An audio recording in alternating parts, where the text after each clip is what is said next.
What makes a game art? To what extent does an art-emphasized game get to forfeit aspects of what traditionally a game is in order to show off its art?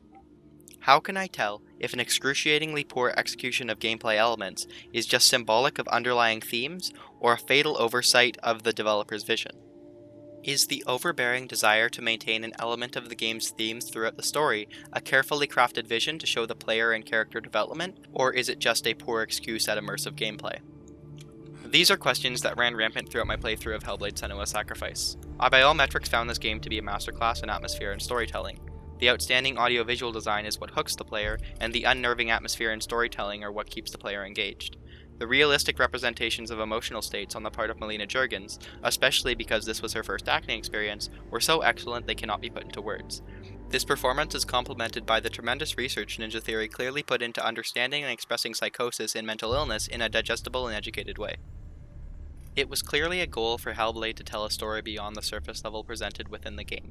A story of mental illness, trauma, and overcoming your own inner demons.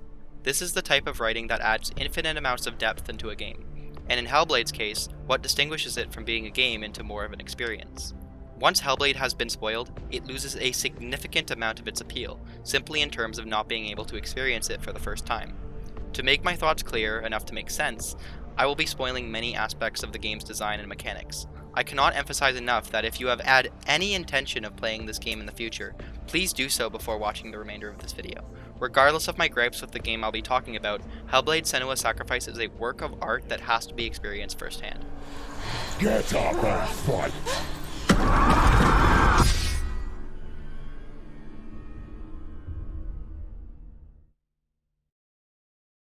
Hellblade is a complex story that's presented fairly simply. By that I mean the literal actions you take within the game can be summarized briefly, but anyone who has played the game would know there is a lot more to see when looking deeper. This leads to a problem when trying to write about the game. It's almost impossible for me to try and explain the story and gameplay simultaneously, as I'm not even certain what the story is. This is not an issue limited to Hellblade itself, but any type of media that has a significant emphasis on delusions and hallucinations. They lend themselves to being heavily interpretive and much more mystical, simply due to the implicit distrust of the narrator. It's a common fallacy that if a story is being told by someone who may be lying, even if it's unintentional, who can you trust in that fiction? Yet I am hesitant to call this a problem. If anything, it's a problem for me. Trying to explain or critique different elements of gameplay is challenging because any problem with the gameplay I might have can be easily explained away by some sort of theory or delusion that the character might be experiencing. This is where much of my trouble comes in when writing this script. Do I judge the game's faults without acknowledging the possible explanations that could exist? Or should I take into account all these possibilities and assume the developer is intended for all these allegorical representations of psychosis throughout the game? I could mention that the puzzles are tedious and repetitive, but one could easily dismiss this poor mechanic as an allegory for Senua's constant traumas and hardships.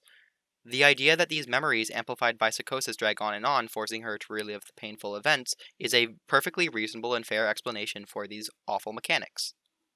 Or I could talk about how the enemy designs are repetitive and boring. But are these delusions of fighting against normal people, while Senua's psychosis is adding these horrifying visual overhauls of what she believes infernal warriors of Helheim would be? I know that sounds ridiculous, but you can't definitively say I'm wrong because of the severity of Senua's psychosis. Nobody knows what the exact story is, whether it be one of those examples I mentioned earlier, an allusion to Helheim being the society we live in, or somehow an allegory for rape. Nobody gives us a firm explanation of what the game is truly about.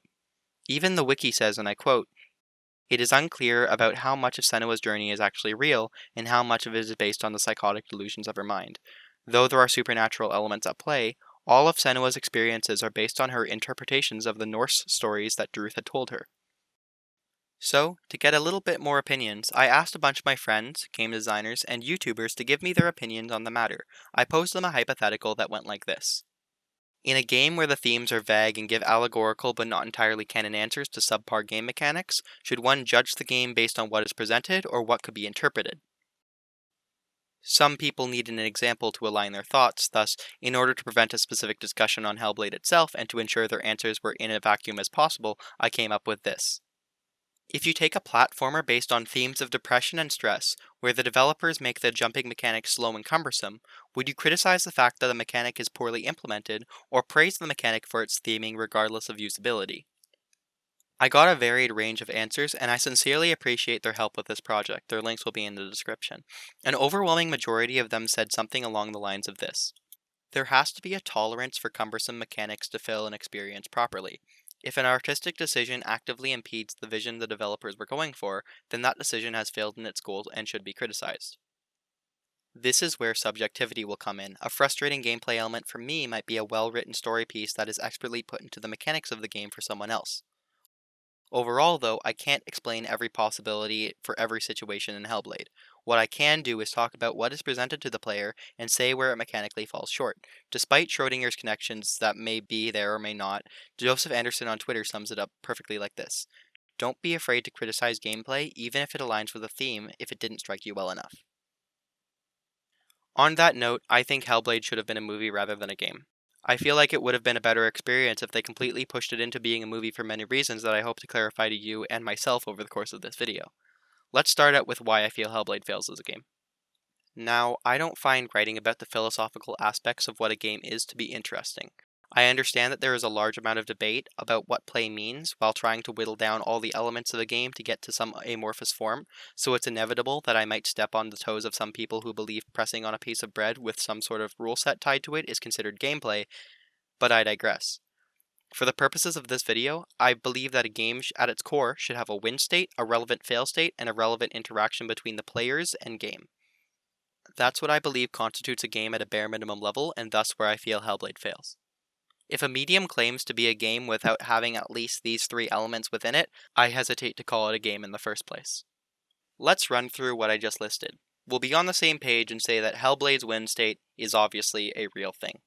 Much like many story games, the win state is completing the game and seeing the end of the story. Of course, in Hellblade, the distorted and subjective story lends itself to whether or not this is a win for the character, but of course it's a win for the player as the game has now been completed. As for a lost state, here's where we'll get into a bit of a rut and probably the most divisive element of this video. I personally feel like a lost state, or even a fail state within a game, should tie into the mechanics in some relevant way. Death is meant to be something to be avoided, and games where the only real downside is retreading the same locations you were just at is a small time hindrance and very uninspired. I can make a whole video explaining this in more detail, but to prevent an hour-and-a-half timestamp like the last video, I'll summarize. Hellblade presents the players with a mechanic that says if you fail enough, Senua will be destroyed and you will have to start over from the beginning. This is presented early enough that you cannot have failed any of the challenges to this point, but it will drive tension throughout the rest of the game. With such a large penalty presented for failure, I found myself in a catch-22. On one side, if this permadeath mechanic was within a small number of deaths, the game could not be that hard mechanically. It would frankly be cruel to the players to force them to replay through a long and drawn-out cinematic psychological thriller multiple times to reach its win state. Along with that, to be a reasonable game, the challenges throughout would have to be fair enough to complete on a first pass. They could not make the player use trial and error to accomplish a task, and thus it should be completed all on a first try outcome. So now that we know the challenges can't be too difficult, irrelevant to whether or not the permadeath mechanic is too high, too low, or non-existent, with just a few seconds of logical reasoning and determinants, my fear of death and difficulty had vanished. I wasn't part of the game anymore, and I had lost the connection to the experience Ninja Theory was trying to present. Not to say that I couldn't appreciate the story, I found it dynamic enough to make this video, but I couldn't enjoy the game like it was meant to after this realization. Some of you might be fuming at the mention of the fact that I had lost so much enjoyment over a mechanic that wasn't actually there. Yes, for those of you who just clued in or hadn't played Hellblade, this permadeath mechanic was actually just a hoax. Ninja Theory used it as a tool to drive tension and try to connect the player with Senua. It clearly was a hit or miss idea based on the reviews, but I can't fault them for trying. The opposite of not introducing a permadeath mechanic would present a different set of expectations that this game as is does not live up to in the slightest. Regardless of this, given that there is no incentive not to die anymore, it fails the tenet of having a fail state. Some of you might get angry at that claim, as there are plenty of games that don't have permadeath mechanics that are still games, and to that I agree. Many other games have gameplay beats and challenges to test the player on its systems, and death or failure is a demonstration that the player has not surpassed the skill level the designers wanted the player to be at during this point. Hellblade doesn't have this. Combat is mindless, the puzzles often have no stakes or development in difficulty throughout. The game needed that driving tension to always be a creeping factor in the mind of the player, or else it is no different from a pop-up book or a surround sound movie. The game is not challenging you on anything, it's just letting you play through it. Of course, games can be easy and don't have to have in-depth mechanics to learn, but the point is that the mechanics are essential to the point of it being a game. You play X game to play through levels and overcome puzzles or whatever challenge X game throws at you. You do not play Hellblade Senua Sacrifice to play Hellblade Senua Sacrifice. I know it's a bit confusing, so allow me to elaborate. This is where the tenet of interaction will come into play. I would argue that there is no point in playing Hellblade, not because it's a bad piece of media or not a masterclass in subversive plots and storytelling, rather it's due to the irrelevance of interacting with the medium for the same outcome. When you watch a game's Let's Play on YouTube, you can only get so much from it. The actual gameplay and feel of completion are lost in exchange for whatever you are watching the video for. This is in no way a bad thing. The watch-along market is clearly very popular, but there should be a defining line between watching and playing a game. Hellblade doesn't have this line. There is no additional positive experience between playing the game and just watching something like a no-commentary run through the game. In fact, it's probably a better experience as you get to skip all the awful stuff about it and just experience the core element of what Ninja Theory was trying to present. So if we look back at Hellblade and consider it a visual and cinematic experience, it is a phenomenal expression and exploration of psychology and loss. But when you add subpar mechanics that don't add anything to the experience, all the desirable and immersive areas are sullied. The delusions that Senua sometimes encounters occasionally make the game unplayable, from all the vomit that shows up on screen. This is obviously meant to connect the player to Senua's mind, but as a gameplay mechanic it fails miserably. Combat falls into a similar vein. I was tentative and wary with my attacks early on, but once I was familiar enough with the combat system, I didn't feel the horror from the enemies or bosses anymore. In fact, I found myself doing the opposite, charging headfirst into battle, and once again breaking the immersion that the game so heavily relies on. The common theme with these complaints is that if the control was taken away from the player and instead presented as a movie or visual experience, the designers and producers could guarantee that the viewer would experience the beats unimpeded as they were meant to be shown. If Ninja Theory were aiming at creating a cinematic experience and subversive story, I feel like it would have been more phenomenal than it already is without all the game elements that bog the intended experience down. Cinematic games need to remember to add the game part to their project or risk losing player immersion through hastily added mechanics.